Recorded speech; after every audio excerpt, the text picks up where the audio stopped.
I believe you. However, I am positive the person I know has inherited her deceased parents' house and bank accounts and definitely has Medicaid.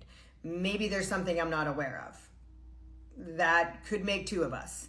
As far as the house is concerned, if your friend has turned that house into her primary residence, meaning that is considered her homestead here in Florida or it is her primary residence, that is an excluded asset for Medicaid purposes. So just because there is an asset limitation as well as an income limitation doesn't mean that there aren't some assets that are excluded for Medicaid qualification purposes.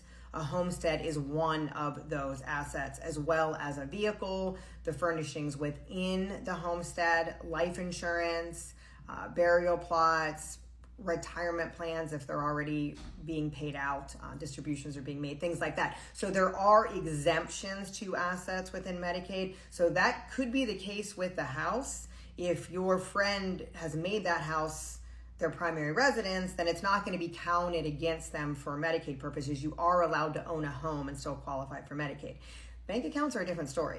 There is a very real asset limitation for Medicaid. So if these bank accounts total more than $2,000 throughout the year, meaning there isn't a certain time where they're just at the limit of 2,000, then that would put you over the threshold. So I don't know how much was inherited in these bank accounts, obviously. I don't know what was done with the money. I don't know if your friend potentially put the overage in income into a pooled trust.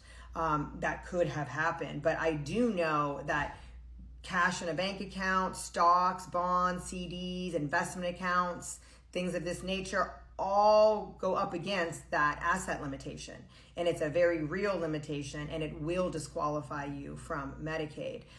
So I am certain that there is something I'm not aware of either, or a missing piece here, because Medicaid does not allow you to just inherit money in the form of stocks, bonds, cash in a bank account and stay on Medicaid. That's just not the way the Florida planning process works. So it sounds like your friend was probably really smart and either put the overage in cash in a pooled trust, or maybe there just wasn't a lot of cash there. I don't know. The house isn't a problem, but again, the bank account would have been. So I hope this further clarifies it. And if there's any other questions about the asset or income limitations with regard to Florida Medicaid, or any other questions about Florida Medicaid qualification, don't hesitate to contact our office at Cause Law Office, the non-stealthy attorneys. The link is in my bio.